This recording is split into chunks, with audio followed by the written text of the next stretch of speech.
तो आइए साथियों, आज हम सभी पढ़ेंगे कक्षा 7 गणित सांख्यिकी दक्षता अभ्यास 3।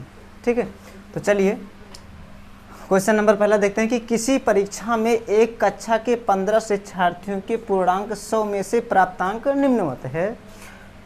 00, 30, 30, 20, 20, 40, 40, 50, 60, 50, 60, 80 और 70 और 30, 30। ठीक है, तो कह रहा है कि प्राप्तांकों का समांतर माध्य ज्ञात कीजिए। तो हमको समांतर माध्य निकालना है। तो समांतर माध्य का फार्मूला क्या होता है, जरा इसको पहले जान लेते हैं। समांतर माध्य, इसका फार्मूला होता है सिग्मा x अपान n। ये होता है सिग्मा x का मतलब होता है कुल संख्या का योग, कुल संख्या का योग अपान में होता है कुल, यानी कि बटे में कुल पदों का योग, पदों का योग। सिग्मा एक्स का मतलब कुल संख्या का योग और यन का मतलब होता है कुल पदों का योग।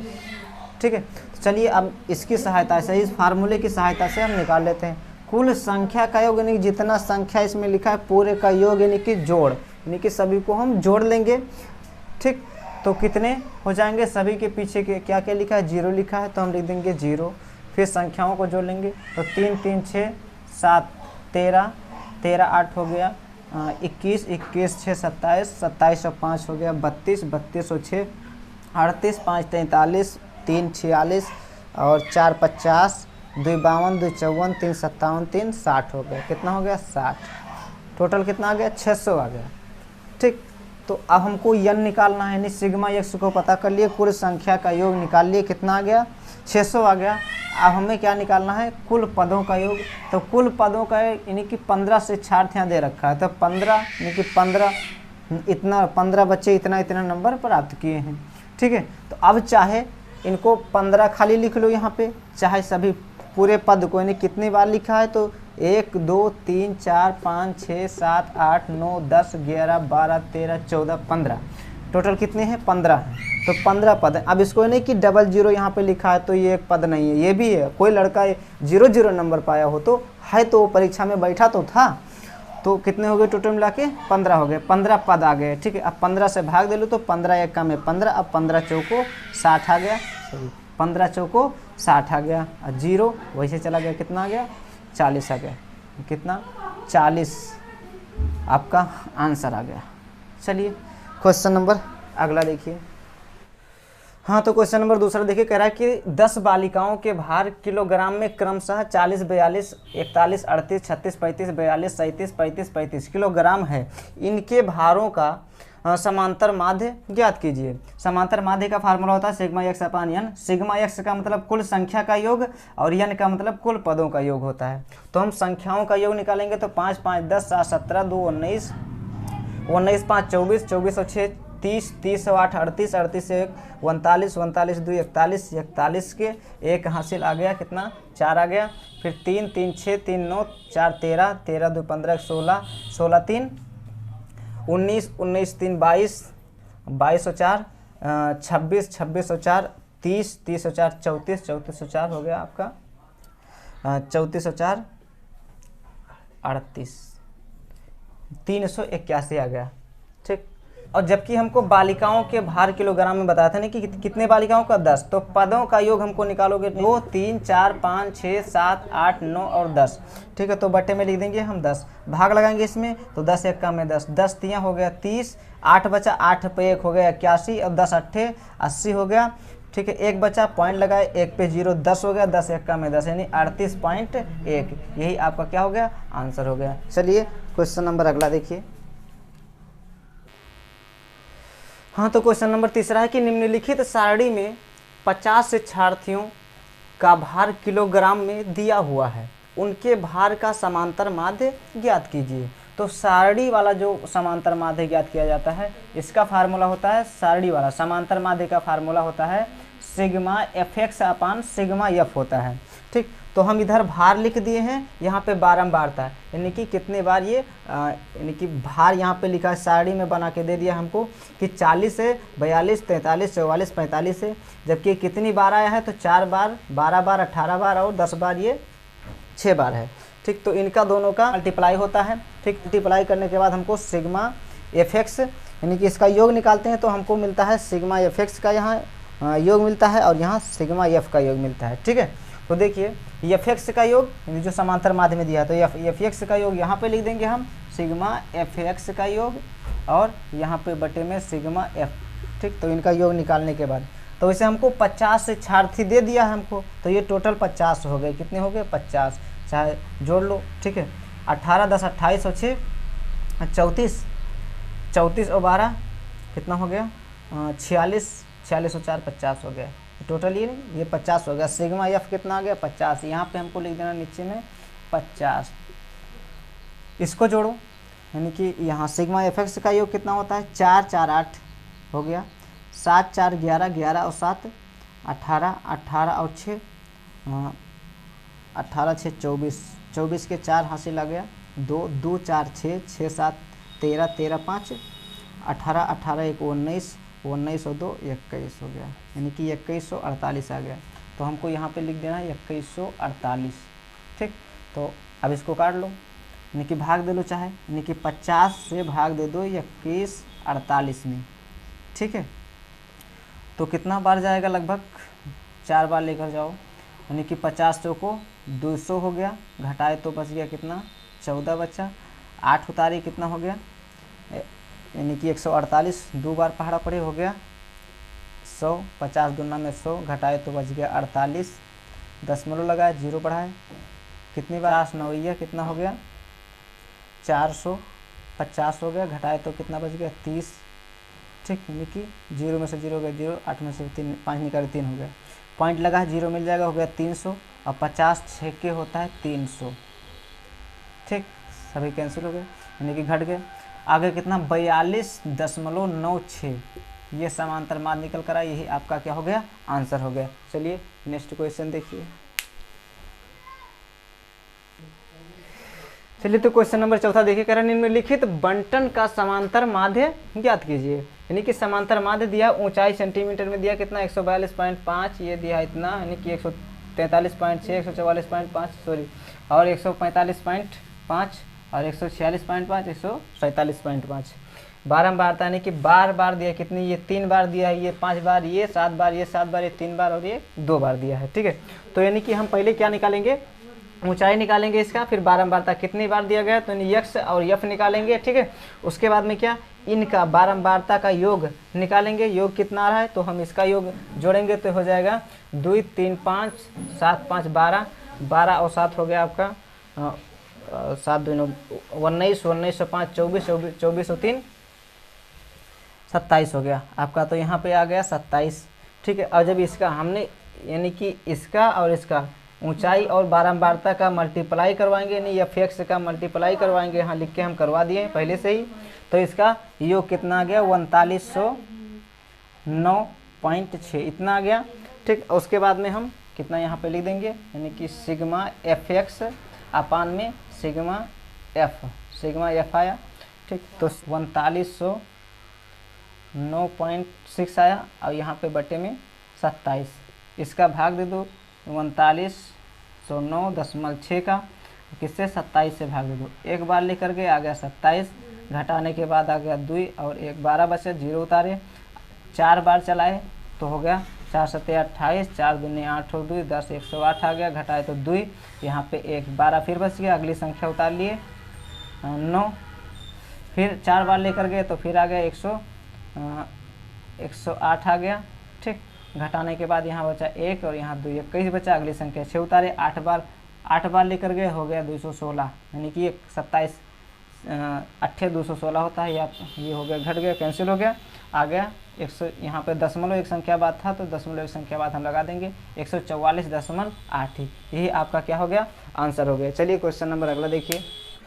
हाँ, तो आइए क्वेश्चन नंबर 5 देखिए, कह रहा नीचे दी गई तालिका में किसी क्षेत्र के एक वर्ष में विभिन्न खाद्यान्नों में उत्पादन के आंकड़े दिए गए हैं। आंकड़ों का पाई ग्राफ निरूपित कीजिए। यानी कि पाई ग्राफ बनाने के लिए हमको क्या करना होगा, यानी कि यहाँ पे एक वृत्त बनाना होगा। अब वृत्त में हमको अंश में दर्शाना होगा। ठीक है, तो देखिए यहाँ पे अनाज दिया है, दाल यानी उत्पादन लाख टन में दिया है। मसूर कितना 4 लाख टन है, और मटर 4 लाख टन हो गया, और चना 6 लाख टन, गेहूं 10 लाख टन, और धान हो गया 12 लाख टन। इसमें क्या करते हैं, इन सभी संख्याओं का पहले योग निकालते हैं। तो 12 10 22 हो गया, 22 से 28, 28 4 32, 32 और 4 हो गया 36। ठीक है, अब 36 लाख टन टोटल मिला के हो गया। अब टोटल में 4 लाख टन क्या है, केवल मसूर है। ठीक, तो इसमें क्या करेंगे हम, यानी कि अगर पाई ग्राफ द्वारा हमको निरूपित करना है तो यहाँ पे एक वृत्त बनाएंगे, इसमें अंश में हमको दर्शाना है। तो ये कितने 360 अंश का होता है, 360 से हम मल्टीप्लाई करवा देंगे यहाँ पे। ठीक है, तो 36 से 36 कितने 10 बार में चला गया। ठीक है, और 10 चौके कितना हो गया 40, यानी कि आ गया हमारा 40 अंश आ गया। ठीक, तो 40 अंश का हम क्या बना देंगे, यहाँ पे 40 अंश का कोड बना देंगे। तो 40 अंश लगभग कुछ टोटल यहाँ 90 तक बनता है, 90 में कुछ घटा के लगभग इतना बनेगा। ठीक है, तो ये हो गया 40 अंश का। 40 अंश का ये हो गया क्या, मसूर हो गया। यहाँ पे लिख देना है मसूर। ठीक है, चलिए देखिए अब हमें इसी तरह से निकालना है इसका मटर का। तो मटरों का 40 लगभग इतना कुछ निकलेगा। ठीक है, यानी कि थोड़ा सा कम, बराबर लगभग दोनों रहेंगे, आप लोग बढ़िया से बना लेना। ये 40 निकल के आएगा, ये मटर हो गया, क्योंकि 4 4 थे तो 40 40 आ गए। ठीक है, फिर हमें निकालना है इसका। तो 6 यहाँ पे लिखेंगे, 36 में 6। ठीक है, अब ये 10 ही बार में कटेगा, और 10 छक्के कितना हो जाएगा 60 अंश हो जाएगा। यानी कि इसके चना के लिए बनाएंगे कितना 60 अंश बनाएंगे। ठीक, तो 60 अंश यहाँ कितना बचा 10 लगभग कुछ इस प्रकार से बन जाएगा, यानी कि 60 अंश।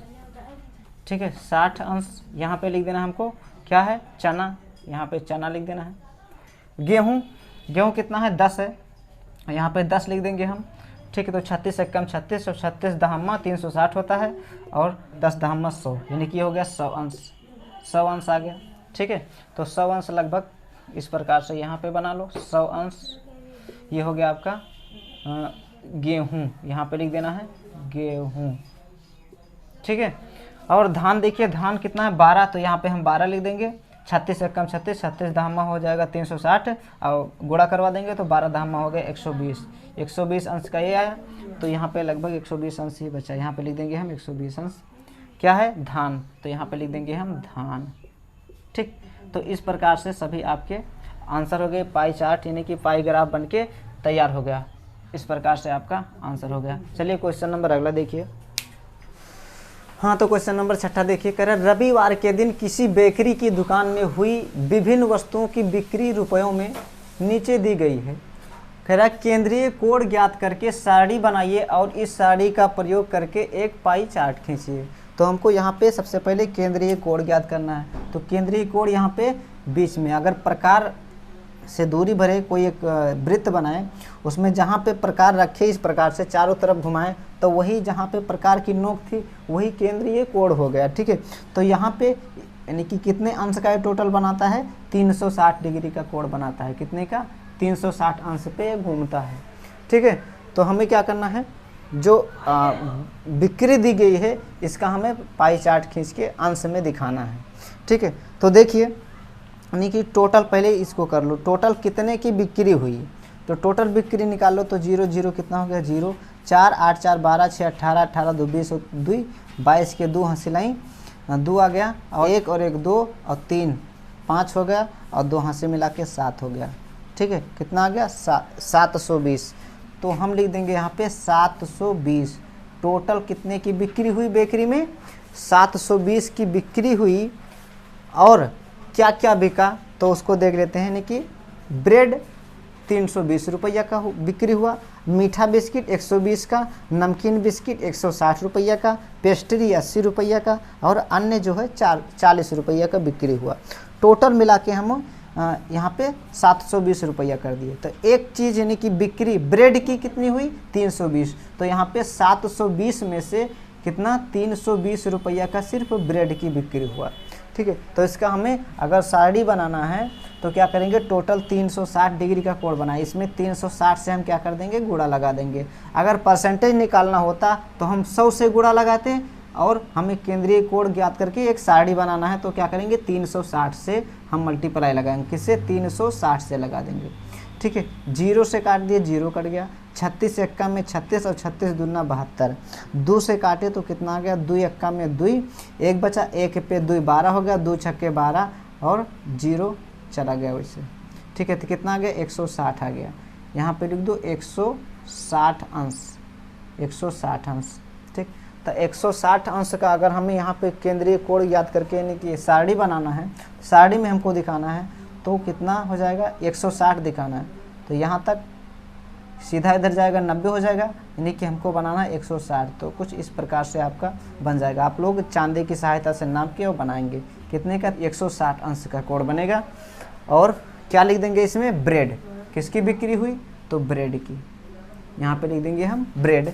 चलिए अब हम मीठा बिस्किट का निकालेंगे। तो मीठा बिस्किट निकालने के लिए वही काम करेंगे, 720 में से मीठा बिस्किट का बिक्री 120 का हुआ, तो यहाँ पे हम 720 लिखेंगे, 720 और ऊपर 120 लिख देंगे, गुणा लगा देंगे 360 से। 0 से 0 काटे, 36 एकम 36, 36 दूना 72, 2 से काटे तो कितना आ गया, 60, 60 दूना 120 होता है, यानी कि 2 छक्के 12, 0 चला गया। ठीक है, तो कितना आ गया, 60। तो हमको 60 अंश बनाना है। ठीक, तो 60 अंश बना लो, यानी ये 90 बना, यहाँ से कुछ इस प्रकार से, यानी यहाँ से चांदे से नाप के आप लोग बना लीजिएगा, यानी कि 60 अंश का ये हो गया। किसकी बिक्री हुई है, मीठा बिस्किट, लिख देंगे इसमें मीठा बिस्किट। ठीक है, मीठा बिस्किट। चलिए नमकीन बिस्किट का निकालते हैं। तो नमकीन बिस्किट बिक्री हुआ कितने का, 160 का हुआ है, तो यहीं पर 160 हम लिख देंगे। ठीक है, और 720 में से 160 का बिक्री हुआ, 720 रुपया में से 160 का बिक्री हुआ, 360 से मल्टीप्लाई लगा देंगे हम। 0 से 0 गया, 36 दूना 72, 36 एकम 36। ठीक है, और ये आ गया 2 8 16 और 0 चला गया, 80 अंश। कितना आ गया, 80 अंश। ठीक, तो 80 अंश निकाल लो, बना लो, यहाँ पे ज्ञात करके कुछ इस प्रकार से इसे बन जाएगा आपका 80 अंश का। यहाँ पे लिख दो 80 अंश। और किसकी बिक्री हुई, तो नमकीन बिस्किट, यहाँ पे लिख दो नमकीन और बिस्किट। ठीक, नमकीन बिस्कुट। चलिए अब हम पेस्ट्री का निकालते हैं। तो पेस्ट्री कितना, 80 का हुआ, 720 में से 80 रुपया का पेस्ट्री बिक्री हुआ, और यहाँ पे 360 से हमको मल्टीप्लाई लगाना है। 0 से 0 काटे, 36 से कम 36, 36 दूना 72, 2 से काटे तो आ गया 40। ठीक है, 2 चौको 8, 0 चला गया, 40 हो गया। तो 40 अंश का बनाना है, तो 40 अंश यहाँ पे हम बना देंगे, 40 अंश। ठीक, 40 अंश। किसकी बिक्री हुई, पेस्ट्री की, यहाँ पे लिख देंगे हम पेस्ट्री, पेस्ट्री। इस प्रकार से। चलिए एक हमें और निकालना है अन्न का। अन्न की बिक्री 40 की हुई, कितने में से, 720 में से। तो 720 में से अन्न की बिक्री 40 की हुई, मल्टीप्लाई 360 से लगा दो। 0 से 0 काटे, 36 से कम 36, 36 दूना में 72, 2 से काटे तो आ गया 20। ठीक है, कितना आ गया, 20 आ गया, 20 अंश आ गया। तो यहाँ पे हमको 20 डिग्री का बनाना है, तो 20 यहाँ पे हम बना देंगे, 20 अंश लिख दिए। ठीक, और किसकी, अन्न की बिक्री, तो यहाँ पे लिख देंगे हम अन्न। तो ये आपका पाई चार्ट बन के रेडी, यही आपका आंसर हो गया। चलिए मिलेंगे नेक्स्ट वीडियो में, तब तक के लिए धन्यवाद।